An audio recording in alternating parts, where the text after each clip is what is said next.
Hello नमस्कार बच्चों, स्वागत है आपका फ्री ऑनलाइन एकेडमी पे। आगे बढ़ते हुए अब हम देखेंगे क्लास 9वीं का मॉडल पेपर, जिसमें से हम देखेंगे साइंस मॉडल पेपर्स का सेट 1। टोटल के टोटल हर विषय के 5-5 सेट जैक ने जारी किया है और ये सब आप अगर पूरा कर लेते हैं कवर तो एग्जाम की दृष्टि से एक भी प्रश्न आपका नहीं छूटेगा। तो जितने भी मॉडल प्रश्न मैं आपको करवाऊंगा, आपसे रिक्वेस्ट है कि उन सभी को आप अच्छे से रिवीजन कर लें, याद कर लें। जितने भी मॉडल पेपर दिए गए हैं उसके सिर्फ क्वेश्चन पेपर हैं ऑप्शन के साथ, लेकिन इसके आंसर नहीं है। आंसर आपको वीडियो के डिस्क्रिप्शन में मिलेगा, हर पीडीएफ के साथ इसका आंसर शीट भी मिलेगा। हाँ, अगर आपको याद करने हैं तो वीडियो को एक से दो बार देख लेंगे तो आपको पक्के याद हो जाएंगे, लेकिन सिर्फ आंसर चाहिए तो आप वीडियो के डिस्क्रिप्शन को चेक कर सकते हैं। अभी आपने क्या पढ़ा है एनसीईआरटी के बुक से और क्या ज्ञान अर्जित किया है, उसी को जांचने का समय आ गया है और उसी को परखने का परफेक्ट टाइम भी आ चुका है। जनवरी में आपका एग्ज़ाम है। एग्ज़ाम की दृष्टि से मैं ये वीडियो बना रहा हूँ और मैं आशा करता हूँ इस वीडियो को देखकर आप कुछ सीखेंगे और समझेंगे। तो चलिए वीडियो को आगे बढ़ करते हुए हम देखते हैं क्वेश्चन नंबर 1। क्वेश्चन नंबर 1 है यहाँ पर, निम्न में कौन सदिश राशि नहीं है? सदिश राशि नहीं है मतलब 3 सदिश राशि होंगे और 1 सदिश राशि नहीं होंगे। तो विस्थापन सदिश है, त्वरण सदिश है, वेग सदिश है। तो इसका करेक्ट आंसर हो जाएगा ऑप्शन नंबर डी, जो कि ये दूरी है और ये दूरी सदिश राशि नहीं है। मैं आपको एक ट्रिक बताता हूँ। जिस राशि के अंतर्गत वाह आए या फिर बा आए वो कहलाते हैं सदिश राशि, और जिसमें वाह या फिर बा नहीं आए उसे कहते हैं आदिश राशि। बातें समझ में आ गई? जहाँ दो चीज़ें आती हैं वहाँ आप एक चीज़ों को याद रखेंगे। जिस राशि में बा आए उसे बोलेंगे सदिश, जिसमें बा ना आए उसे बोलेंगे आदिश। जैसे देखिए, विस्थापन में वाह आ गया है, त्वरण में वाह आ गया है, वेग में वाह आ गया है। तो ये सब राशियाँ सदिश राशियाँ हैं। दूरी में वाह का कहीं निशान नहीं है। हाँ, एक चीज़ अपवाद है, एक सबसे पहले दाब और एक विद्युत धारा। देखिए दोनों में ना बा आया है, ठीक है, दोनों में बा आया है, एक यहाँ भी एक यहाँ भी। तो ये सादिश होने चाहिए ट्रिक के अनुसार, लेकिन ये है आदिश। तो ये दो अपवाद है, आप इसे याद रखेंगे। आशा करते हैं ट्रिक समझ में आया होगा। चलिए हम चलते हैं क्वेश्चन नंबर दूसरा के ऊपर। क्वेश्चन नंबर दूसरा है, वेग परिवर्तन की दर को क्या कहते हैं? तो वेग में परिवर्तन की दर को त्वरण कहते हैं, याद रखेंगे। 2 से 3 बार वीडियो को देख लेंगे ना, आपको याद हो जाएंगे भाई। नेक्स्ट प्रश्न है, चाल और वेग का मात्रक क्या होता है? चाल और वेग का मात्रक होता है मीटर प्रति सेकंड। इसका करेक्ट आंसर ऑप्शन नंबर ए हो जाएगा।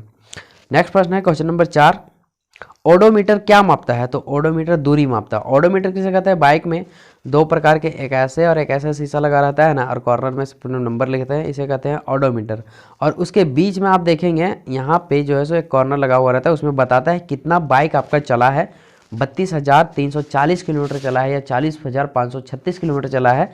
ये बताता है स्पीड, कितना बाइक आपका चला है अभी तक। तो उसे कहते हैं स्पीडोमीटर। वो क्या करता है? दूरी को मापता है ना। कौन सी दूरी को? चली गई दूरी को। हाँ, लेकिन ओडोमीटर की अगर बात करें तो ये भी दूरी को मापता है, लेकिन कौन सी दूरी को? कि आपका बाइक कितनी स्पीड पे चल रही है। चलिए नेक्स्ट प्रश्न को हम देखेंगे। क्वेश्चन नंबर 5, 20 मीटर प्रति सेकंड का किलोमीटर में मान क्या होगा? तो देखिए 20 मीटर है प्रति सेकंड और आपको किलोमीटर में जाना है, मतलब छोटा से बड़ा में जाना है। तो आप क्या करेंगे? 18/5 से भागा देंगे, बड़ा को भागा देंगे, ठीक है। तो ये 5 का पहाड़ा से ये कितने बार में कट जाएंगे? 4 बार में कट जाएंगे, और 4 18 कितने हो जाएंगे? 72। तो इसका राइट आंसर जो हो जाएगा ऑप्शन नंबर बी हो जाएगा, 72 किलोमीटर प्रति घंटा। हाँ, अगर एक चीज़ रहता 72 किलोमीटर प्रति घंटा रहता और मीटर प्रति सेकंड में जाने के लिए बोलता, तो हम लोग क्या करते? हम लोग करते हैं 5/18 से भागा। समझ में आई बात? तो 18 चौक 72 हो जाता और 4 पचे 20 फिर से वही आ जाता। तो ये हो गया आपका दोनों तरीके। अगर मीटर से किलोमीटर में जाने के लिए बोले तो आपको क्या करना है? 18/5 से भागा देना है, ठीक है। 18/5 से। अगर उल्टा हो तो इसका उल्टा कर देना है, ठीक। चलिए क्वेश्चन नंबर 7 पे चलेंगे। अच्छा प्रश्न है, बल का एसआई मात्रक क्या है? तो बल का एसआई मात्रक न्यूटन है। हमने आपको ऑफलाइन के बैचेस में ट्रिक के साथ बताए हैं भाई।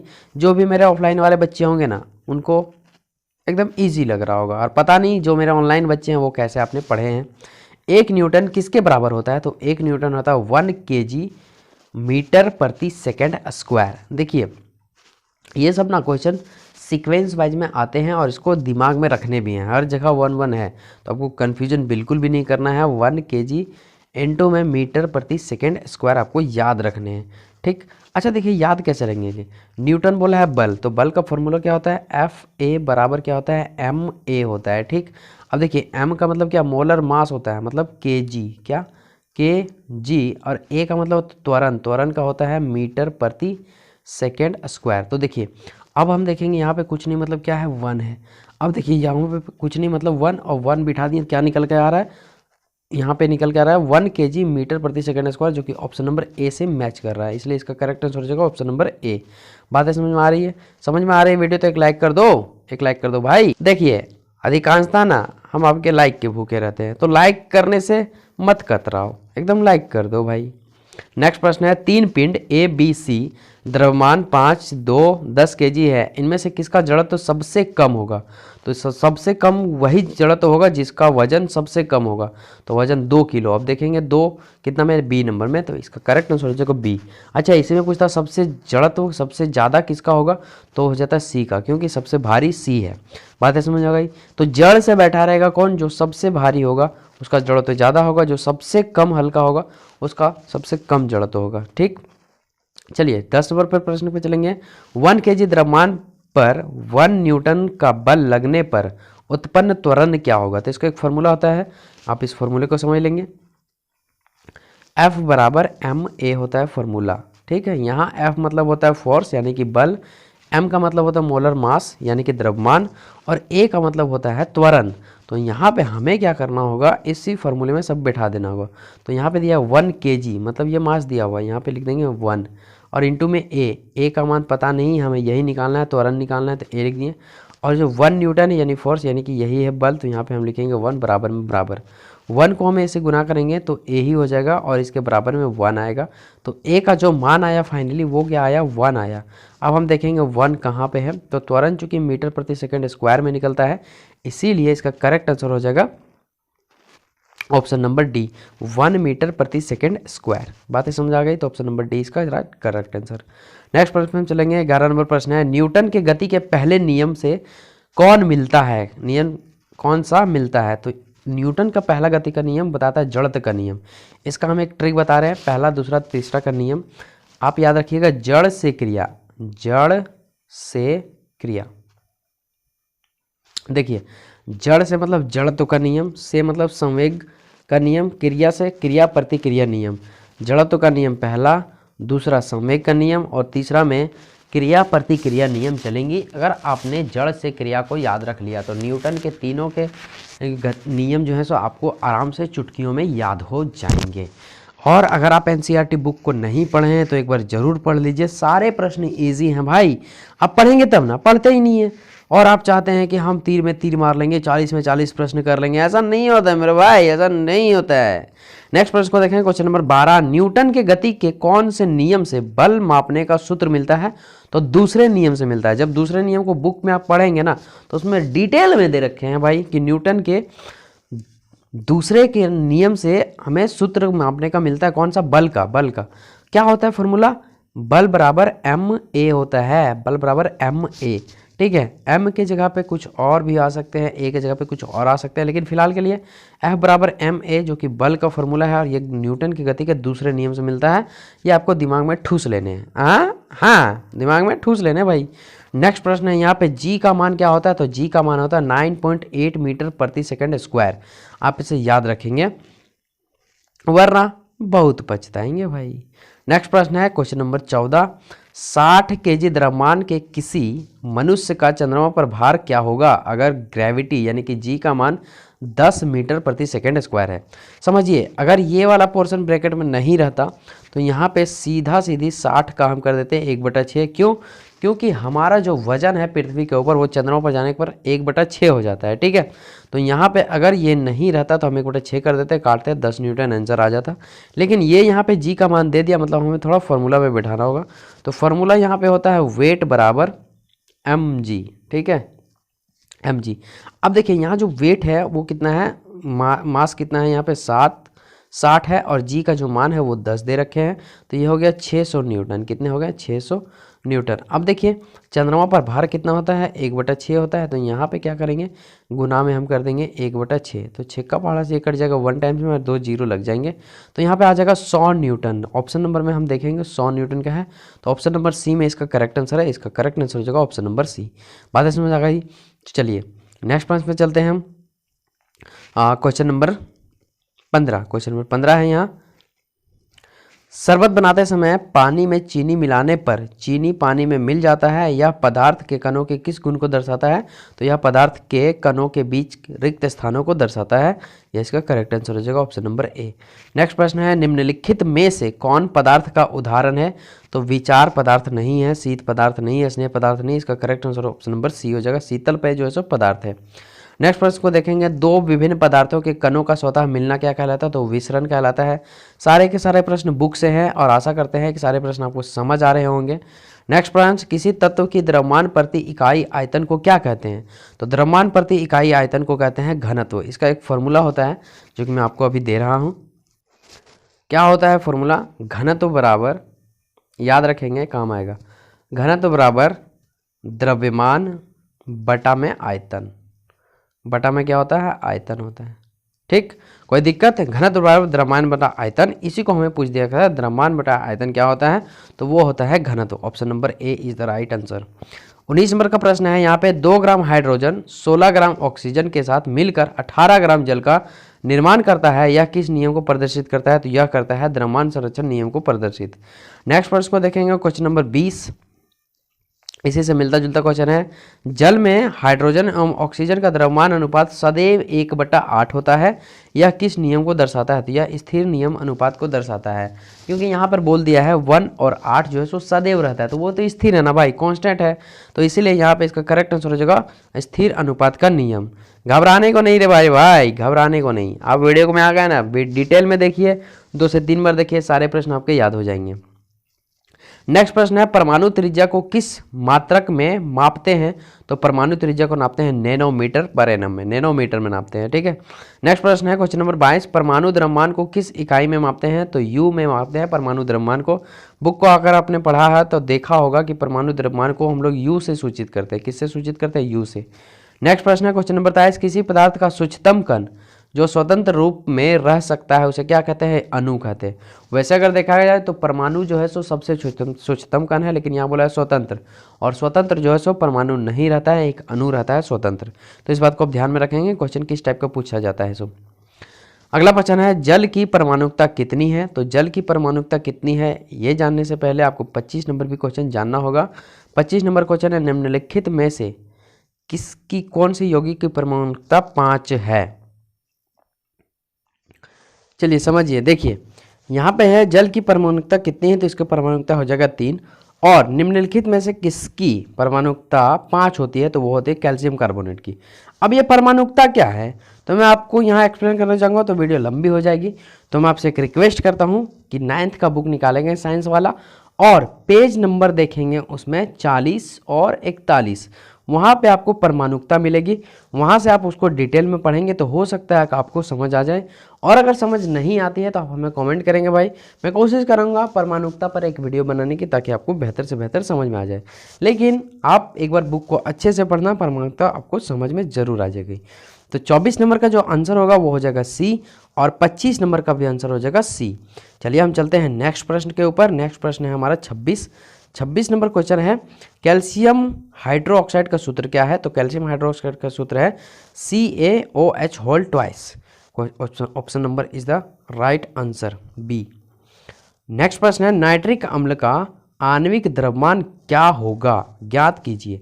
तो नाइट्रिक अम्ल का फॉर्मूला क्या होता है? NH3, जिसे हम लोग अमोनिया भी बोलते हैं। तो देखिए N जो है यहाँ पे ये है नाइट्रोजन, क्या है? नाइट्रोजन। तो इसका जो परमाणु संख्या हो जाएगा वो क्या हो जाएगा? HNA3 होता है, सॉरी HNO3। नाइट्रिक अम्ल का होता है HNO3। तो यहाँ पे हाइड्रोजन का जो द्रव्यमान होगा उस सब क्या करते हैं ना, इसमें द्रव्यमान, आणविक द्रव्यमान जब भी निकालने के लिए बोले तो सबका हम द्रव्यमान लिख देते हैं। जैसे हाइड्रोजन का द्रव्यमान 1 होगा, प्लस करेंगे, और ये है नाइट्रोजन, सिर्फ आप N को देखेंगे तो ये आपको नाइट्रोजन दिखेगा।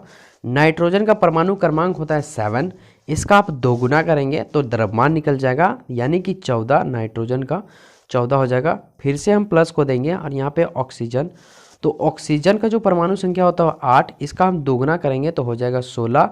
और चूंकि इसके पैर के पास 3 लगा हुआ है इसलिए हम 3 से मल्टीपल कर देंगे।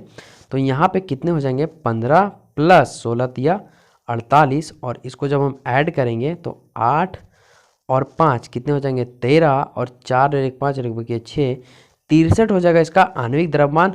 अब हम देखेंगे ऑप्शन नंबर 63 किस में है, तो ऑप्शन नंबर ए में इसका करेक्ट आंसर हो जाएगा। Option number A is the right answer. आशा करते हैं यह आणविक द्रव्य निकालना आप सीख पाए होंगे। नेक्स्ट प्रश्न है 28 नंबर प्रश्न, कोशिका की खोज किसने की, तो रॉबर्ट हुक ने की कोशिका की खोज। जहां भी रॉबर्ट हुक है ना आप फटाक से लगा देंगे भाई, ए नंबर इसका राइट आंसर। 29 नंबर क्वेश्चन है, निम्नलिखित में कौन जीव एक कोशिकीय है, तो यहाँ पे आम नहीं, अंडाणु नहीं, कवक नहीं, पैरामीशियम। पैरामीशियम जो है सो एक कोशिकीय जीव है। नेक्स्ट प्रश्न 30 नंबर का प्रश्न, पादप कोशिका की सबसे बाहरी परत को क्या कहते हैं, तो कोशिका भित्ति कहते हैं। और एक आता है कोशिका झिल्ली, तो मनुष्य या जानवर के बाहरी परत को कहते हैं कोशिका झिल्ली। और पादप अगर पेड़ पौधों की बात करें तो उसे कहते हैं कोशिका भित्ति। बात समझ में आ गई। नेक्स्ट प्रश्न को देखेंगे, कोशिका भित्ति किसकी बनी होती है, तो कोशिका भित्ति सेल्यूलोज की बनी होती है। सारे के सारे प्रश्न हमने आपको करवा दिए हैं, अब आपने नहीं किए हैं तो आपकी गलती है भाई, हमें मत बोलना। हाँ हमें मत बोलना कि सर आपने करवाया नहीं। नेक्स्ट प्रश्न क्वेश्चन नंबर 32, कोशिका झिल्ली का कोशिका के बाहर से अपने भोजन तथा अन्य पदार्थों के ग्रहण की प्रक्रिया को क्या कहते हैं, तो यहाँ पे इसका जो करेक्ट आंसर हो जाएगा वो हो जाएगा इंडोसाइटोसिस। क्या हो जाएगा, इंडोसाइटोसिस। नेक्स्ट प्रश्न है, कोशिका में आनुवंशिक गुणों की सूचना कहाँ होती है, तो ये होती है आनुवंशिक गुणों की सूचना जो होती है वो होती है गुणसूत्र में। कहाँ होती है, गुणसूत्र में। आनुवंशिक गुणों की सूचना कहाँ, गुणसूत्र में होती है, ये सब याद रखेंगे। और एक मनुष्य में कितने गुणसूत्र होते हैं, 23 जोड़े गुणसूत्र होते हैं। और संख्या की बात करें तो 23 का 2 46 होते हैं मनुष्य में गुणसूत्रों की संख्या, या फिर गुणसूत्र की जोड़े पूछे तो 23, संख्या पूछे तो 46। नेक्स्ट प्रश्न है यहाँ पे, लाइसोसोम कौन बनाता है, तो लाइसोसोम जो है सो गोल्जी उपकरण बनाता है लाइसोसोम को। लाइसोसोम को आत्महत्या की थैली भी कहा जाता है, इसे आप याद रखेंगे, हो सकता है एग्जाम की दृष्टि से इंपॉर्टेंट और ये पूछ लिया जाए। आगे बढ़ते हुए अब हम देखेंगे क्वेश्चन नंबर 35, किसी विशेष पदार्थ को करने के लिए, किसी विशेष कार्य को करने के लिए कोशिका एक विशेष समूह बनाती है, इस समूह को क्या कहा जाता है, तो उसे कहा जाता है उत्तक। और ढेर सारे उत्तक मिल जाते हैं तो एक हाथ और पाँव का निर्माण होता है, और जब हाथ पाँव मिल जाते हैं तो एक शरीर का निर्माण होता है। बातें समझ में आ गई। नेक्स्ट प्रश्न को देखेंगे, तना के शीर्ष अस्तभाग में कौन सा उत्तक पाया जाता है, तो हाल ही फिलहाल में पढ़े हैं, इसका राइट आंसर हो जाएगा ए नंबर, विभज्योतक उत्तक। आगे प्रश्न के ऊपर हम चलेंगे क्वेश्चन नंबर 37, पौधों में पत्तियों द्वारा बने हुए भोजन का संवहन पौधे के सभी भागों में कौन उत्तक करता है, तो इसका राइट आंसर हो जाएगा फ्लोएम। देखिए 2 प्रकार के होते हैं, पौधे जब बड़े होते हैं तो उसमें एक जल और खनिज लवण पहुंचाने वाले एक अलग पाइप नुमा संरचना होती है, जल और खनिज, और एक होता है भोजन ले जाने वाला। ठीक है, तो जो भोजन वगैरह पेड़ों को ले जाया जाता है उसे हम लोग कहते हैं फ्लोएम, और जो जाइलम यानी कि जल और खनिज ले जाता है उसे कहते हैं जाइलम। याद कैसे रखेंगे, देखिए जल की अगर बात करें कि पौधों में जल या खनिज लवण कौन ले जाता है, तो जा से जल, जा से जाइलम याद रखेंगे। और भोजन की बात करें या फिर खाने पीने का बात करें तो आप समझ जाना कि जाइलम नहीं होगा तो क्या हो जाएगा, फ्लोएम हो जाएगा। इस प्रकार से आप याद रख सकते हो मेरे भाई। नेक्स्ट प्रश्न है क्वेश्चन नंबर 38, अच्छा प्रश्न है क्वेश्चन नंबर 38 के ऊपर, अस्थि एवं मांसपेशियों को जोड़ने वाली रचना क्या है, तो उसे कहते हैं टेंडन। क्या कहते हैं, टेंडन। हाँ, अस्थि से अस्थि जुड़ता तो लिगामेंट, लेकिन यहाँ पे अस्थि से मांसपेशियों को जुड़ रहा है इसलिए क्या बोल रहा है यहाँ पे, टेंडन होगा भाई। डॉक्टर लोग इसी को प्रयोग करते हैं, नहीं बोलते हैं अस्थि से मांसपेशियों को जोड़ना होगा, सीधा सीधे बोलेंगे टेंडन करना होगा। तो वहाँ आपको समझना है अस्थि और मांसपेशियों को जोड़ने का बात कर रहा है भाई। नेक्स्ट प्रश्न है यहाँ पे क्वेश्चन नंबर 39, नारियल के रेशे में कौन उत्तक पाया जाता है, तो उसके रेशे में पाया जाता है स्क्लेरेनकाइमा। ये हमें पहले से ही पता है। चलिए बिना ऑप्शन देखे बोल दिए हैं, पता नहीं है कि नहीं, हाँ है भाई, ऑप्शन नंबर सी में है स्क्लेरेनकाइमा। नेक्स्ट प्रश्न और अच्छा प्रश्न, अस्थि एक उत्तक है, तो इसका करेक्ट आंसर हो जाएगा संयोजी उत्तक। चलिए इसी के साथ होता है आपका प्रश्न पूरे के पूरे समाप्त। वीडियो कैसा लगा हो, थैंक्स फॉर वॉचिंग। अच्छा लगा हो तो एक लाइक कर दो, चैनल पर नए सब्सक्राइब कर दो और दोस्तों के साथ शेयर कर दो, क्योंकि अभी भी आपके दोस्त नहीं पढ़ रहे हैं। आप पढ़िए, ज्ञान जितना बांटिएगा उतना बढ़ेगा। चलिए मिलते हैं अगले वीडियो में, तब तक के लिए जय हिंद जय भारत।